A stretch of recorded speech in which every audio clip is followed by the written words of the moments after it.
All right, welcome everybody to episode number 60 of Collectable Live. Today is Tuesday, January the 31st, 2023, and my name is Jeremy Lee. I want to thank everyone who joined us last time with our guest Mike Kantz of MC Sports Cards as we reviewed all of the assets that are part of the inaugural BWIC on the Collectable platform. You can check that out on the YouTube channel if you would like. But let's get to this week's show and bring out this week's guest. He is a fine wine expert and the CEO of Cult Wines America. Let's bring him out. Atul Tiwari, welcome to Collectable Live. How are you today? I'm doing great, Jeremy. Thank you very much. And thank you and Collectable for having me on today.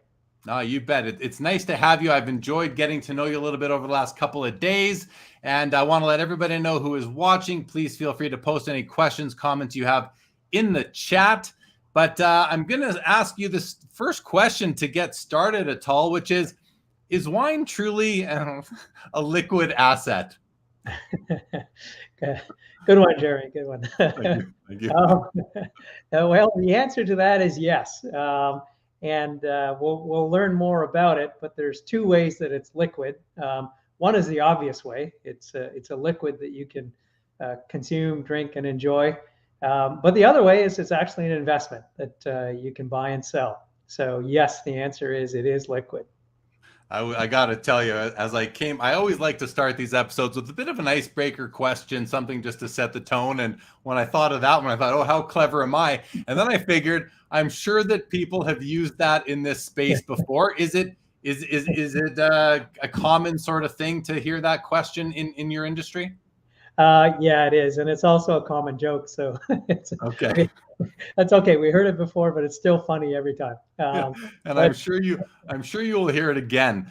Okay, well, hey, it's good to have you. And so I have a lot of questions, and one of the ways I wanted to approach this episode with you, Atul, is that I'm a sports card guy.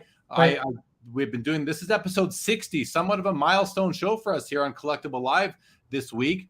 But I always view other collectibles that are also investments through my lens, which is that of a lifelong, passionate sports card collector. And I'm kind of going to throw a few questions at you today that come through that lens. So get ready for that. Let's say a quick hello to Richard Price. Welcome to the show. Daniel A. Good to have you. Your fix is sports cards right before your basketball game. We are talking about wine tonight, but Daniel, I assure you, we will be looking at wine through my lens, which is the sports card lens. Atul, I read your bio. You've got some significant experience in the world of finance.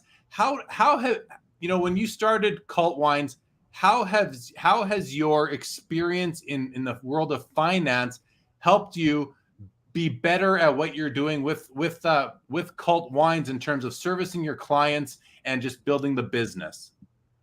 Yeah, yeah. My background is I'm a reform lawyer, so I practiced corporate and securities law. That was a complete waste of time compared to what I'm doing now. But no, I'm just kidding. It was great. I mean, having been a lawyer, there's a lot of regulation in financial services, and that's where I was.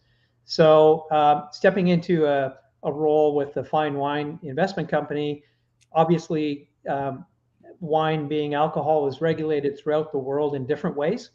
And so it's important to kind of understand your regulatory environment that you're operating in from that perspective. It's also important from the perspective of securities regulations. And so when we get to things like fractionalizing, in order to fractionalize something, you have to comply with securities laws. So that background, I think, helps. And then I moved from the legal world to the business world and was an executive in asset management for a large Canadian institution called BMO Global, and was on the asset management side. From there, I went to become the inaugural CEO for Vanguard when Vanguard was looking to start up operations in Canada. So that time in the asset management industry, I mean, invaluable, and learning to kind of work with clients on their objectives, understand their goals, their time horizons, and then learning how to match a portfolio to what they want to achieve and accomplish, and all of those things that go with investments around asset allocation, all of that comes into play at Cult Wines. Interesting. Yeah, it sounds like you're definitely the right man for the job from that description. So, what is it that makes wine an interesting asset, an interesting investment vehicle, versus just being a simple alcoholic beverage to consume? Well, there's plenty to wine. I mean, obviously, wine. It's if you like wine, it's a wonderful thing to enjoy, share with your friends and family, and talk about and learn about. So right there, I mean, your underlying investment is kind of a fun thing. But beyond that, there's the investment merits. And with wine, it all starts with supply and demand. And so, you being a sports cards guy, you'll understand that. I mean, there's only so many cards in circulation that are legitimate of, Mickey Mantle's rookie year, for example. Over time, just like wine, some of those disappear. They might have got thrown out, or if you're like me with my old cards, I played so much of throwing them against the wall to see who wins, that they're not in good shape to sell. So it's just like wine, supply and demand. There's only so much wine that's investment grade made in the world every year. It's a finite amount. And over time, because of demand, because of wealth creation around the world, because more cultures become wine drinking cultures, the demand increases, but the amount of supply doesn't really increase. So obviously, economic supply demand, that means, generally speaking, prices of fine wine will go up. Beyond that, as we've seen in this latest period, there's low correlations to equities and bonds. There's low volatility in wine. There's what we call low downside capture, which is an investment term for when the markets go down, wine barely budges. Or in this current period of the last 2 years, wine returns have been strong. Last year, 13% for Cult Wine. So we're seeing that it's not correlated. It's a hedge against inflation, and it's just an investment that has a lot of merits that should be included in a diversified portfolio.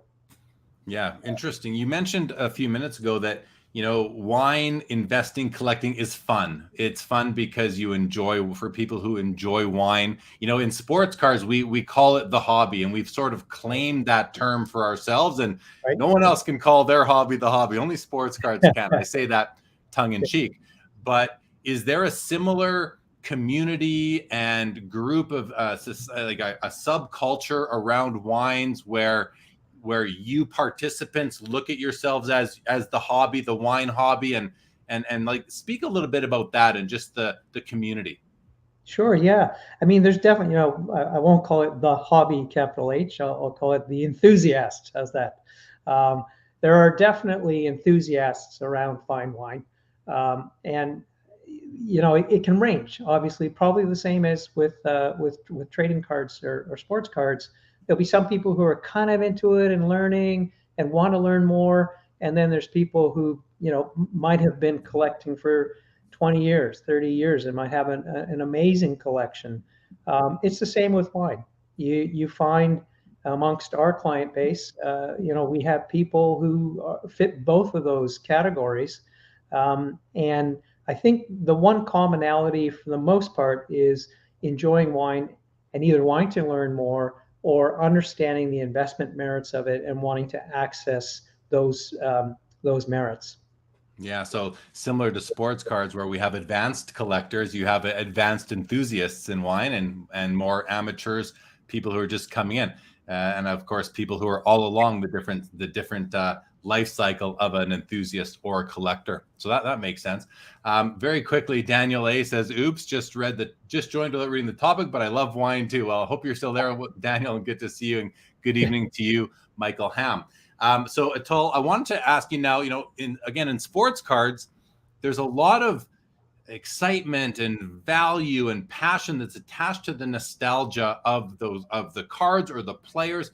Is there any similarities within within wine or for wine enthusiasts in terms of nostalgia? Is there nostalgia in the wine enthusiast culture? Right. Yeah, there is. It might be a little bit different. I think I'd kind of say there are two types of nostalgia there. Number one is the wine itself, right? It's people who might have experienced a particular wine. Let's say it's a Brunello di Montalcino, and they had a trip to Italy where they drank some Brunello with their friends or their loved ones that they were with, and it just brings back memories of a trip, where they had the wine, who they had it with, what was the atmosphere. So in that sense, it evokes some memories and nostalgia, let's call it. In terms of the investment or trading side, it is similar. There are, obviously certain producers and regions that are steeped in history, hundreds of years, maybe even a century of winemaking. And so when you get to the level of the serious enthusiasts, you get into discussions around this person was the winemaker, and then the plot of land was passed on to these, their children. There were two children, and that branch went on to make these wines, and the other branches gone on to make these other wines. And so there is a history, there is a tradition in winemaking. So I'd say there is nostalgia. It's a little bit different than trading cards, where you kind of recall the team and who won the World Series or the Super Bowl, and who was the most valuable player. It's a little bit different, but there is some of that. Yeah, I could see there being family tradition, or what did your grandmother or grandfather enjoy the most, or your mother or father, a mentor, and then drawing on some nostalgic value there. I can definitely see that being part of the case. Daniel A has a question. He says, in your opinion, what country makes the best wine? Not to sound biased, but I think it's Italian. How about you? All right. Well, I'm not going to be politically correct with this one. I'll be honest. I am an avid fan of Burgundy wine, and so I'm sorry. I would have to say it is France, in the sense of what I enjoy, and my wife. We love Burgundy. I'll also throw Bordeaux and Rhone in there. But to be honest with it, Daniel, I'd say kind of our day-to-day wines, and I brought up the Brunello example. I mean, we've been to Tuscany a few times. We love it. And more day-to-day, Italian wines are excellent value, great wines. And so, yeah, we enjoy Brunellos, even some great Chiantis, and of course, Barolo's. So Italy's making some awesome wine. Awesome. Okay, cool. So I wanted to ask you about loyalty to, loyalty among collectors, investors, connoisseurs, to a certain vineyard or region. In sports cards, we might be loyal to a team, or we're loyal to a brand or a manufacturer. How prevalent is that approach in wine among wine enthusiasts, to be loyal to a region or a brand? I think it's pretty prevalent. The more you get into wine, I think everybody has their own wine journey. And again, since Daniel asked a question, I can say I would say that all roads lead to Burgundy. You'll eventually get there, but that's my unique experience. And I mean, I started out with Bordeaux and California and Italy, and then found my way to Burgundy. So it's a great journey. I think people do have allegiances. I mean, you run across a lot of people who say, for example, I will never drink anything but California wine from Napa. And then you'll meet somebody who says, I will never drink California wine from Napa. So it all depends, which is kind of what makes wine kind of interesting. And it's the same with sports cards. It's everyone has a different approach to it, maybe a different affinity for things. And then when you get down to producers, it's very similar as well. There are people who, you'll rank producers and say this one's number one all the way down to 10, and they'll seek out wines, maybe by their top 5 favorite producers. Oh, that makes a lot of sense, and similar. And there's a nice similarity there with sports cards. I like how you said that all roads lead to Burgundy in sports cards, and this isn't so widely known, but there's a group of people who like to say that all roads lead to Michael Jordan, one way or another. all roads lead to the goat of all goats. You can't go wrong. No, exactly. I want to know about production numbers. It's a hot topic in sports cards. You know, how many copies of this card were made or that card. And oftentimes they put right on the card how many copies were made. They serially number them. With wines, are the production numbers well known and accessible? Are they accessible in any universal database? Does every I don't know what you call it, but every harvest or every batch have these numbers attached, and do collectors and enthusiasts and investors, do they pay close attention to these numbers? Yeah, it's a little all over the place. So there's no official database or universal database that'll tell you how many bottles of a particular vintage, and then down to the vineyard and down to the producer. So often we rely on the producers to actually release that information.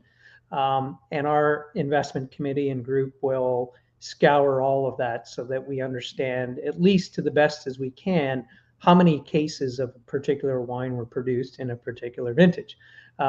Because obviously that impacts price. Because wine is subject to the vagaries of Mother Nature. And, lately there's been early frosts that'll devastate, grape buds, so grapes don't grow, and you end up with a smaller production overall in certain regions that experience that. Or you have droughts in California or floods in Germany. All of this impacts how many bottles will actually be produced that year. So we do need to kind of collate that information from a number of different sources. But also importantly, there's another aspect that isn't quite as public, which is some producers may look at that crop and say, look, we have 10,000 cases. We're going to release 5,000 right now and keep 5,000 in our cellars to release later when we think maybe the price will be higher for us to bring it to market. So that's another aspect that there is no universal database for. And part of what we try to do is we'll get to this later, but having been in the business for 15 years, is you develop these relationships over time and try to learn as best as you can what amounts are created, produced, and what's being released.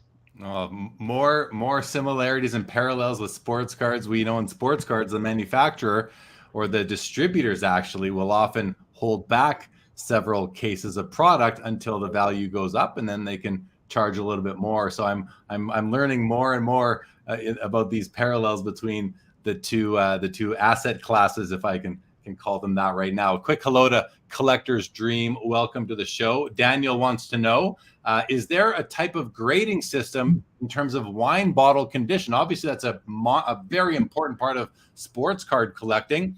Any sort of, does the condition of the bottle or the condition of the label on the bottle, are there any, is there value attributed to them in terms of their condition? There absolutely is, yes. So in wine, we don't have the same sort of independent, rating system like a PSA that you'd have in trading cards, but rather wine is sold through a number of different channels, and so it might go through auction, it might go through merchants, it might go direct to a private collector, and it's basically up to each of them to determine the provenance. When we say provenance, that means authenticity as well as how was it stored, because if it was sitting in a hot locker and cooking for 10 years, it's not going to be worth as much as something that you can prove has been professionally stored for 10 years with proper light, humidity, temperature. Vibrations are important. So it is important to have records, if you can, to show that this wine was acquired at the producer, was transported in perfect conditions, stored in perfect conditions, and is now being sold. And I would say, much like other types of cards, maybe not sports cards, maybe sports cards, but say like a Pokemon packet, if you can sell a packet of Pokemon cards in their original wrappers, I assume that's worth more than individual Pokemon cards. The same goes for wine. So when we talk about the fine wine that we have for clients, it's always in full case lots. In other words, still in its original wooden case or original cardboard case, if the region produces cardboard casing. You don't pull out 2 or 3 bottles of the 12 and then go try to sell 9 or 10 of them. It goes as a whole just to preserve the value. Very similar to sports cards, unopened product where the investors want the whole case. They don't want one of the 12 boxes pulled out of the cases, or they don't want to, if someone is going to offer a box of cards of packs for sale, you don't want to open up those packs and pull out a couple of packs and sell the rest of them.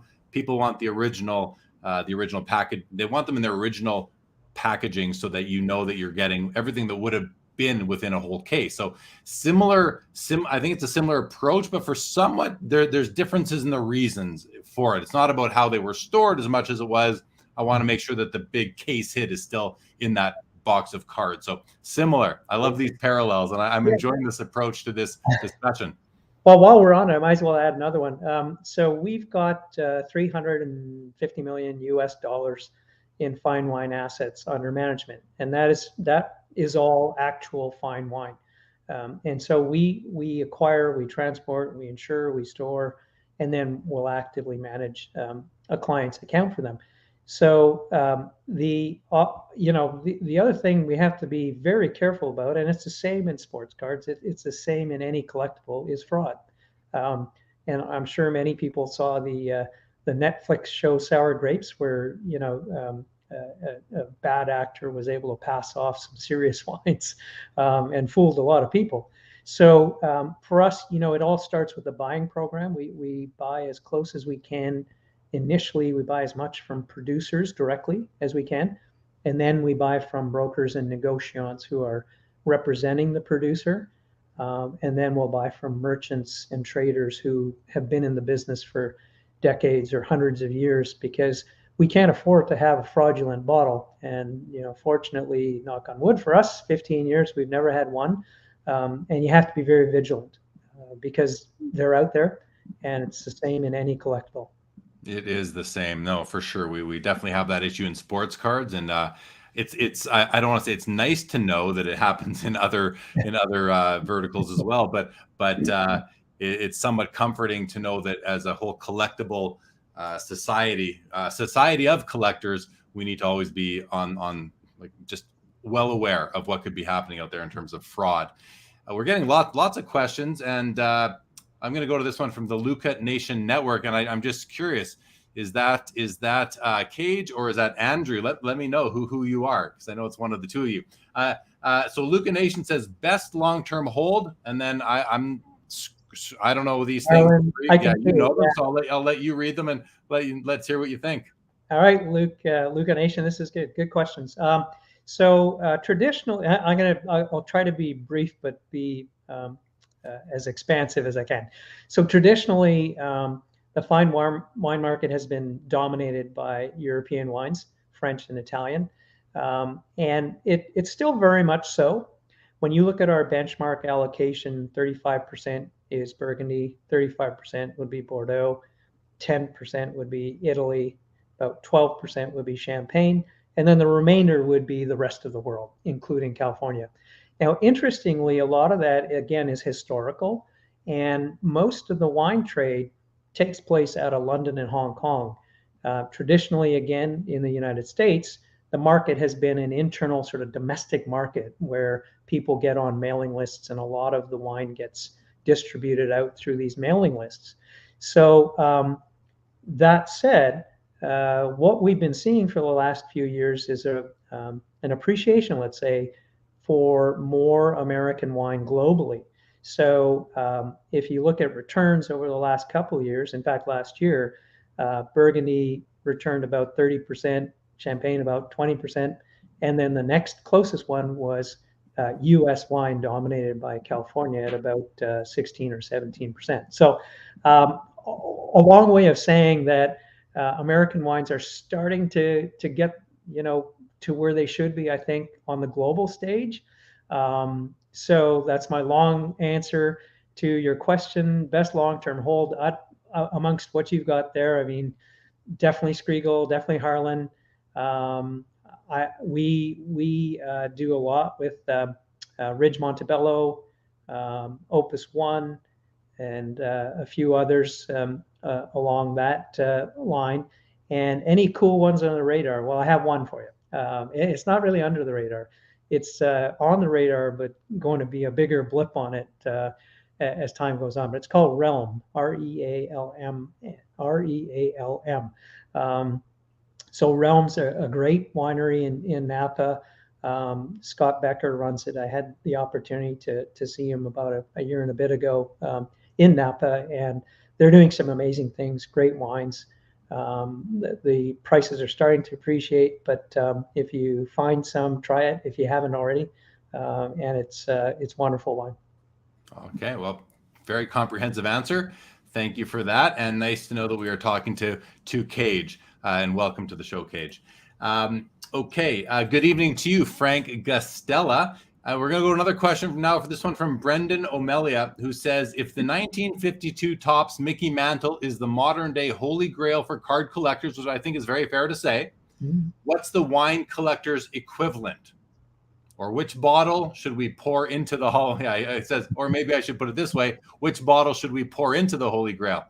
Wow, yeah, great question. And I think what did that? Did it go for like $12 million thereabouts? The 12.6 one recently went for. Yeah. There you are. Yeah, well, that's big. Individual wines won't match the $12 million number. I think the highest selling wine in price was a 1945 Domaine Romani Conti at about $600,000. So that's for one bottle. That said, that's your answer. It's Domaine Romani Conti out of Burgundy. It's the cream of the crop in Burgundy. The wine is hard to get. When you do get it and experience it, it's life-changing. And they hold their value and increase over time exponentially. So I would put DRC right in that, right in the bracket of a Mickey Mantle sports card when you're making the comparison to wine. Yeah, well, first of all, we got to give some credit here to Cage of Luca Nation, who did nail it. Congratulations to you, Cage. I read his answer. I thought, well, I have no idea if that's right or not, but I must say, Cage, I'm impressed. I am impressed. Nicely done. Yeah.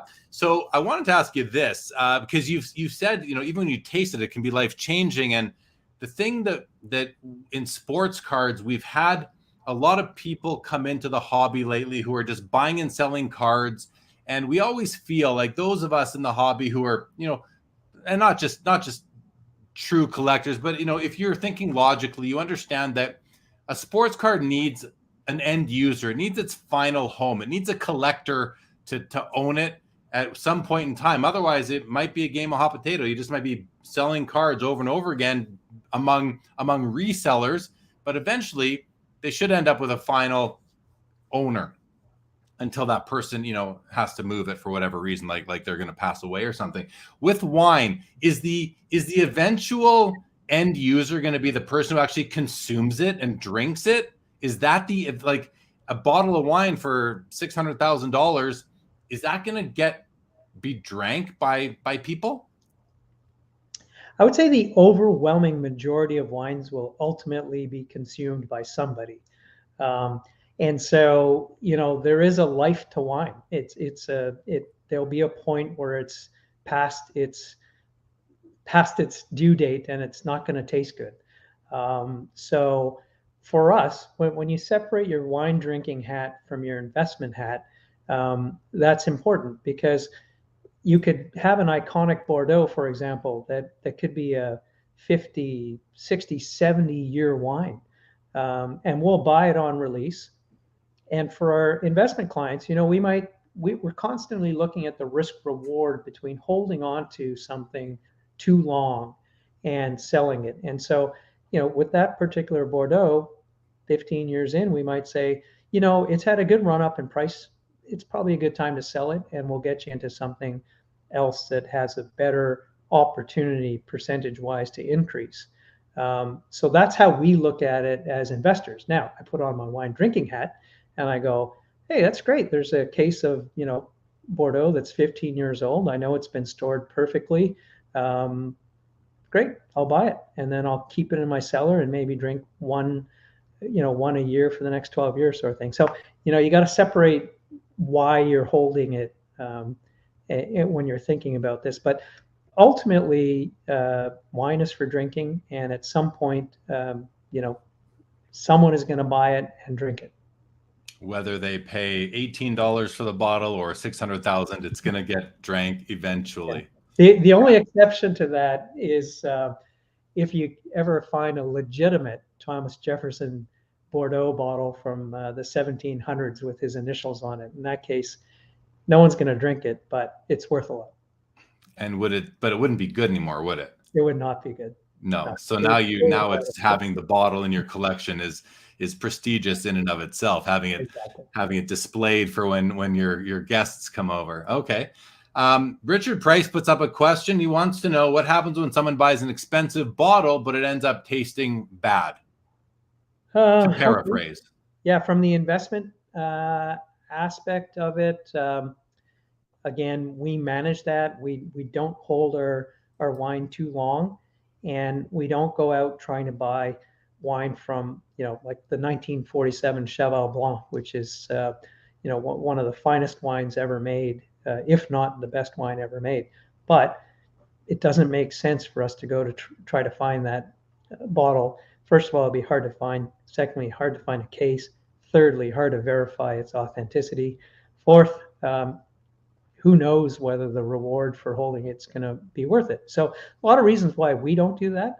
But somebody who's a private collector might go out and say, hey, I've never had that and I want to try it. So I'm going to take my chances and buy it and drink it. So to answer your question, from the investment standpoint, we manage that issue. We wouldn't, I can say we'd never have a wine past its due date or past a point where it would be good. But as a private person, collector or otherwise, it can happen if you don't track your inventory, if you don't kind of read all of the critics about the wines who taste them. More recently, Cellar Tracker is a good source for community notes.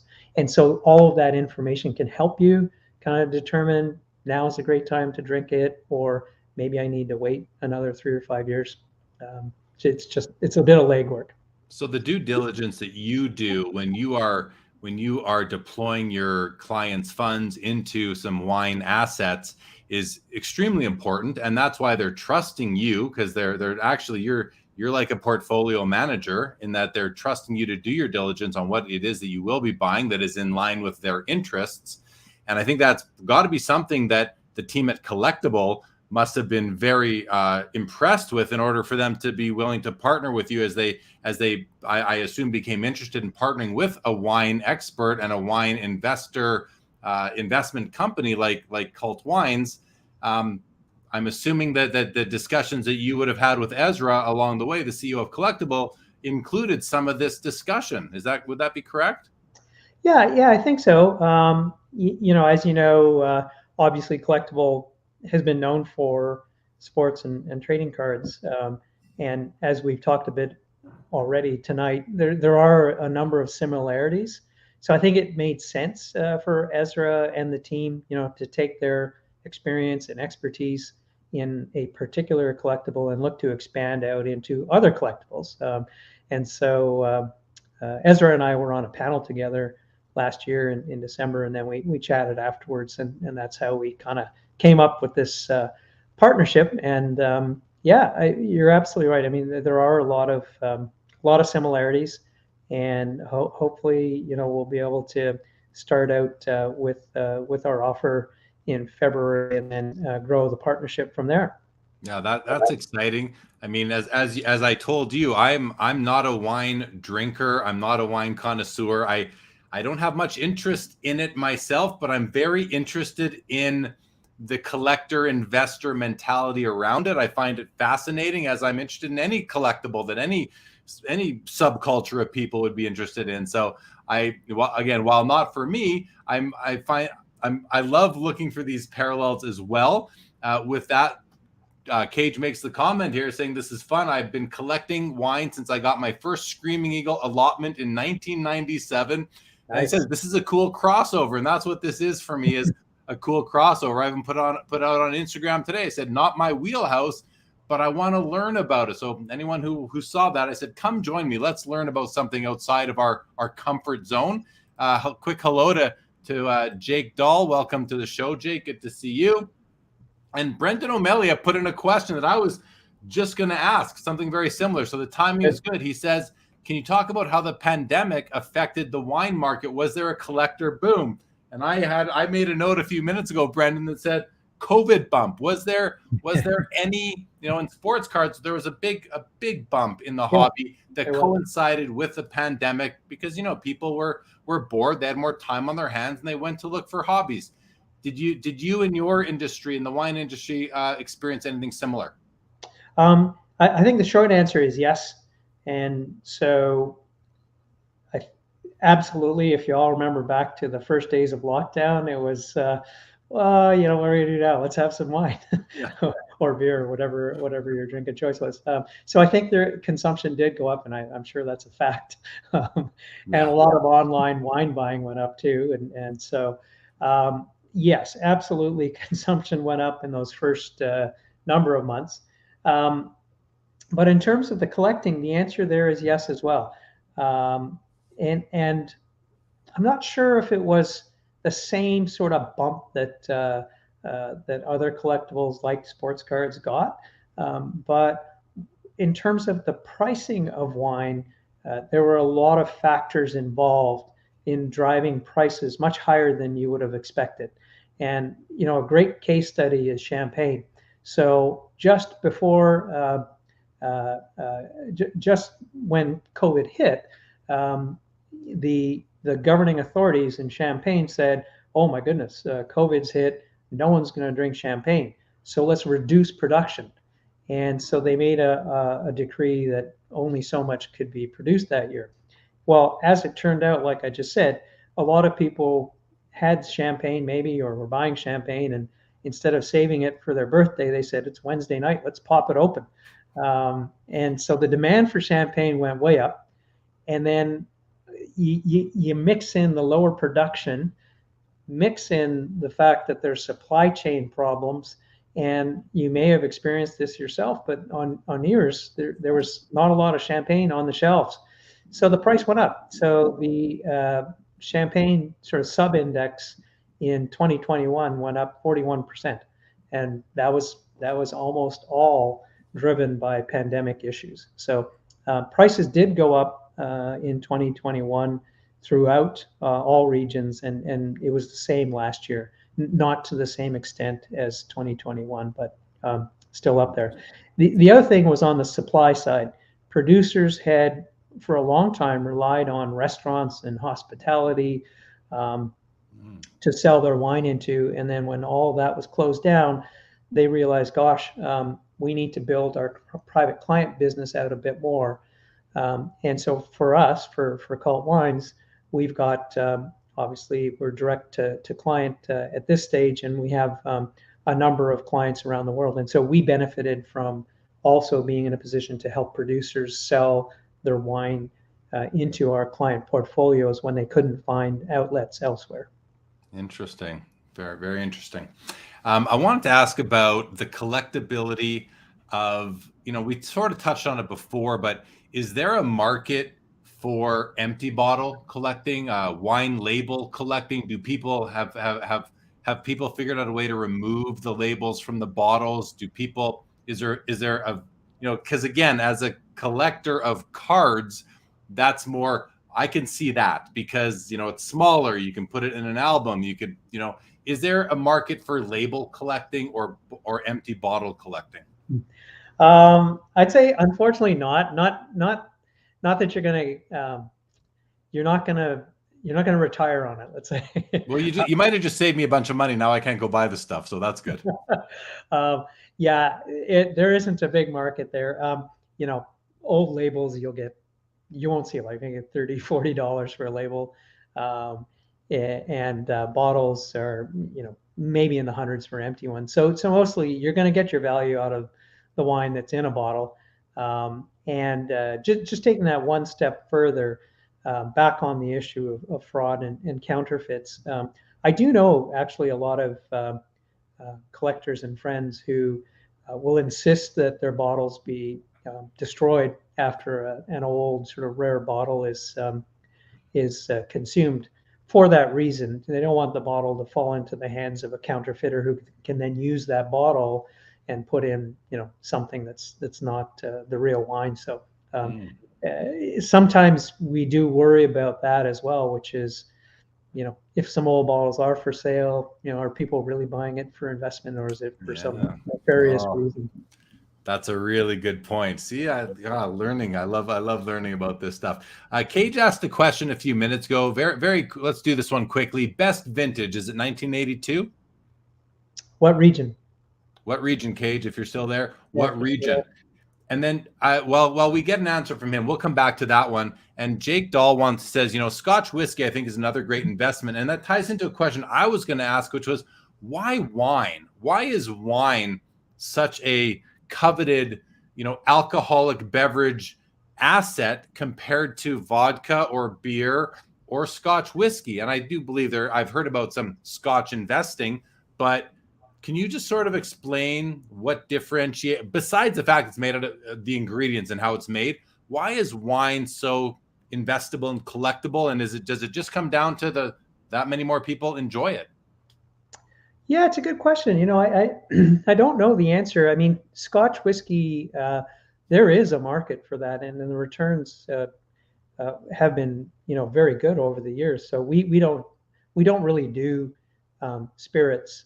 We have experimented a little bit with supplying some Scotch to a platform that then fractionalizes it, and we've learned a bit about it, but we don't really do it. It's not our like you say, Jeremy. It's not our wheelhouse, and it's not my personal wheelhouse either. So all I can say is, I mean, there is a market for it. There are a lot of Scotch aficionados. I know a whole bunch who collect Scotch and have way more than they'll ever drink or share with friends. But I don't have an answer for that.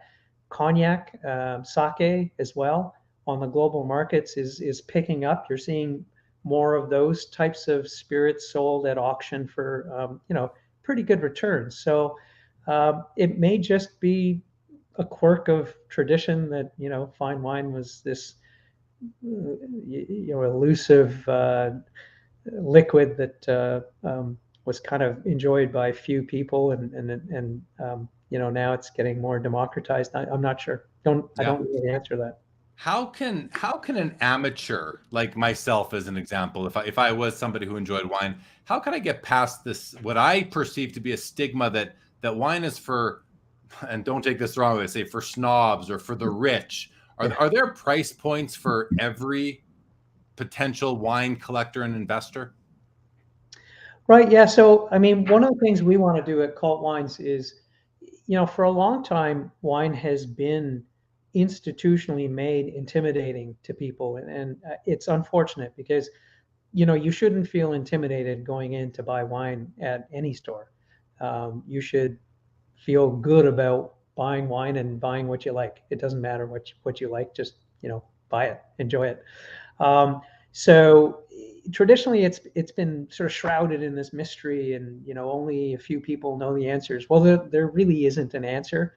And so what we would like to do is make it a little less intimidating, more inclusive, and just help people who do want to learn. So we do have on our website education.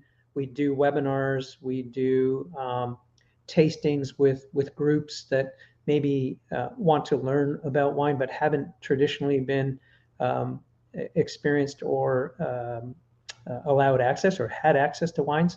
So we kind of really believe in that, and that's why we are all about making it more transparent and accessible and understandable. We want to make it easier to understand.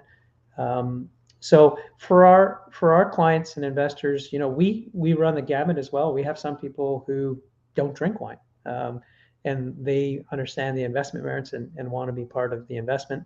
And then at the other end, as I've said, we've got some serious wine aficionados who have giant cellars, but they come to us to manage their investment piece. So, hopefully we're doing a little bit, our little part to try to make it less snobby and intimidating. I appreciate that. Price points, after saying all that, it's still an investment. And so, there's a number of factors that drive the value of wine, but two big ones are scarcity and longevity. Like you need a wine that's going to live for 20 years, 25, 30, 40 years. You also need a wine that's not mass produced in the billions of bottles, right? And so by necessity, therefore, the entry point for a particular bottle of wine is going to be a little bit higher than your average, right? So you probably aren't going to build a portfolio on $20 wines, but you could at $90 or $100 and up. Interesting. So you said scarcity and longevity, and I'm thinking to myself, what are the parallels in sports cars? Well, scarcity is scarcity. We have the same. That's a parallel between the two. Longevity might be, the whole thinking about a player who's going to have a long career, or who has had a long career, who isn't injury prone. Or maybe it's a card of a brand that has a lot of brand equity because the brand has been around for 20 years or 10 years now, and isn't just a brand that Topps, Panini, or Upper Deck puts out once or twice and then cancels it. So as I try to look for these parallels, that's interesting. Richard Price does ask a question: do you collect cards, and if so, what do you collect? I don't.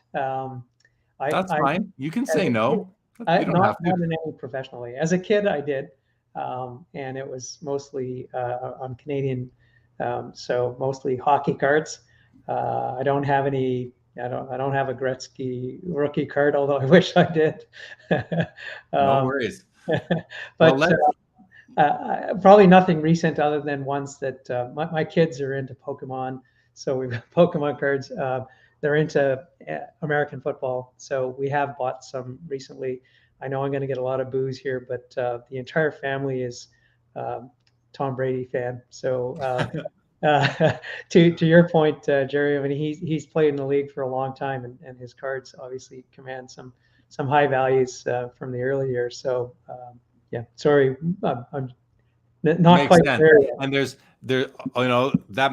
that's a good reason. And if you're collecting Tom Brady, that would give me additional comfort in you managing some of my funds in the wine world, because you understand longevity and scarcity to the extent that it's a scarce Tom Brady card. Let's talk a bit about your company, Cult Wines, and learn a bit more about what you're doing there. I mean, you've touched on it throughout, but I'm going to just read out the questions I had for you, and I'm going to let you speak freely about them. So a bit about the history of the company, how you set yourself apart from other wine investment platforms, the process to get involved, and the services that you provide. Please have at it. All right. So Cult Wines was started in 2007 in London, UK, by our current global CEO, whose name is Tom Gearing. So he and his father Phil started it 15 years ago. We now have, as I've mentioned, about $350 million US in fine wine assets under management. We've got 7 offices around the world and about 80 people on the team. So that's a bit on the company. How do you get involved?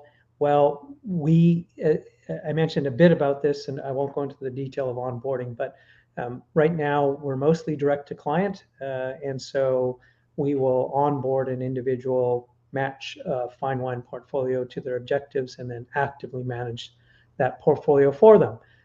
We are doing more things like we're doing with Collectable, where in this case for accredited investors, there's my lawyer hat, we'll have an offer out in February. It's almost February.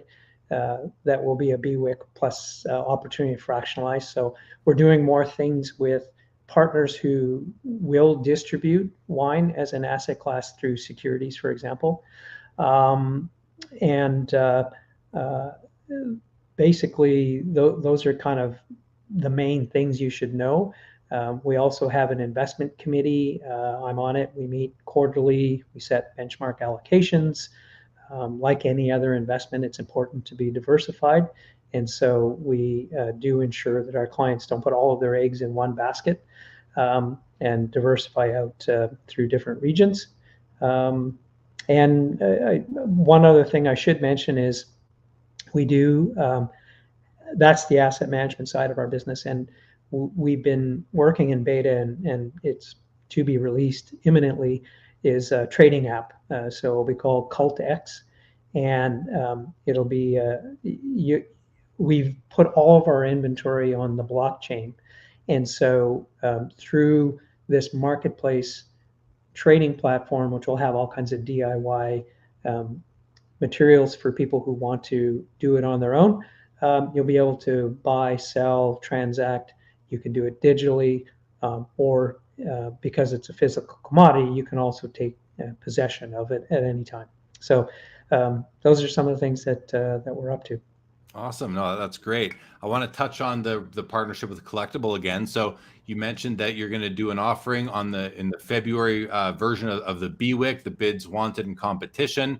Can you give us a preview? What is it going to be? A case of wine? Is it going to be a bottle? What is it? What region? What vintage? Get us a little bit excited about what's to come on Collectable, if you are able to.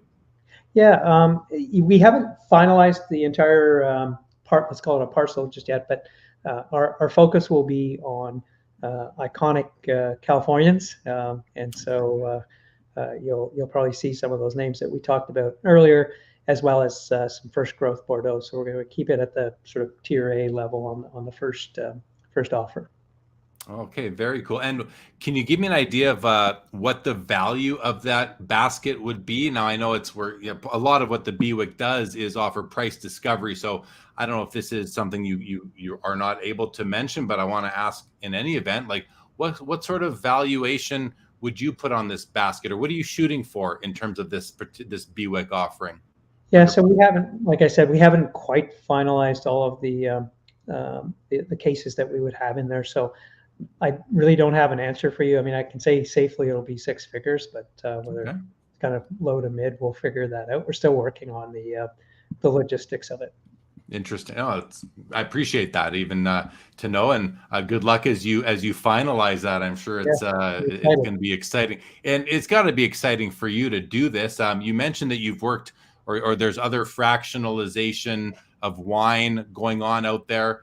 But is this your first time working with a company who's doing a BWIC process? Yeah, it absolutely is. So we're looking forward to going through the process with Collectable and all of the supporters of Collectable, and it'll be a fun process, and part of it is also education. And so we're hoping that we'll be able to together be able to expand the audience for fine wine and have some fun and do some education along the way as well. Well, and I hope this interview right here will contribute to that education, because I feel like we're getting a lot of good information out of you. So DR has this question: do people collect wine bottle corks? I always thought they were cool. That's a fun question. Similar to my question about bottles and labels. I can't believe I didn't think about asking about corks. So thank you, DR, for filling in that gap. So over to you, Atul. I don't know the answer from an investment perspective. My guess is it's going to be the same as the answer for labels and bottles. Like, you could probably get something for them, but it won't be a lot. They do make a great, if you've got like kind of a big glass vase and keep tossing them in as you open bottles, it makes for a kind of a nice decoration in a bar or tasting area if you have one. But from an investment standpoint, I would guess that it would be hard to make a living on it. Yeah, I can see people collecting them, but not for value, just as a collection. Yeah. And we used to collect a lot my wife and I, and on special occasions, you'd have the cork and you'd write just kind of in pen on, this is birthday wine or anniversary wine, and then just sort of keep those corks. So, yeah. Brendan O'Malley has this comment. The Hall of Fame pitcher Tom Seaver started a Napa vineyard after his retirement from baseball. Atul, maybe you could start collecting baseball wine. Congrats on a great discussion, gentlemen. That's great. You. Well, that's a great comment, Brendan. I'm sure everyone on this YouTube will have either come across or collected or wanted to collect LeBron cards or Dwayne Wade or Carmelo Anthony, and all of those guys are incredibly wine knowledgeable people. And if you follow their Instas, you see them drinking some fabulous wines in some fabulous places. But what about Wayne Gretzky's vineyard? He had a wine brand. He does, yeah. I think he lent his name to it. And yes, there is a Gretzky brand. Dwayne Wade's making wine, like his winery produces some great California wines. If you haven't tried them, you should try. Very cool. And Kamikaze, I see your comments. I don't really know what you're referring to in the first one, but welcome to the show, Kamikaze Sports Card Hybrid. Okay. Here he says, if my wife would let me hide the bottle after, I'd crack a bottle. Okay, good. So listen, we're going to wrap this up, Atul, but I mean, is there anything else you'd like to know or talk about? We've got through everything that I wanted to get through. Anything else you'd like to mention before we end this? No, I think we covered a lot, Jeremy, and thanks to everyone for those great questions. I would just say again, thanks for having me on. Thanks for watching, everybody. And Cult Wines is really excited about working with Collectable, and Ezra and his team have just done a great job, and we're very excited.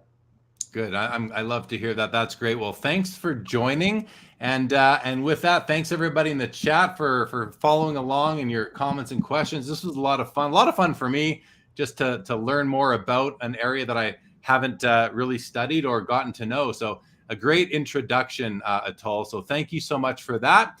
And to everyone else out there, again, thank you, and have a great week ahead. We'll be back next week. Atul, you hang tight right there for a moment. Oh, thank you. We will end this episode. So thank you, everyone, for one last time. This episode is now over.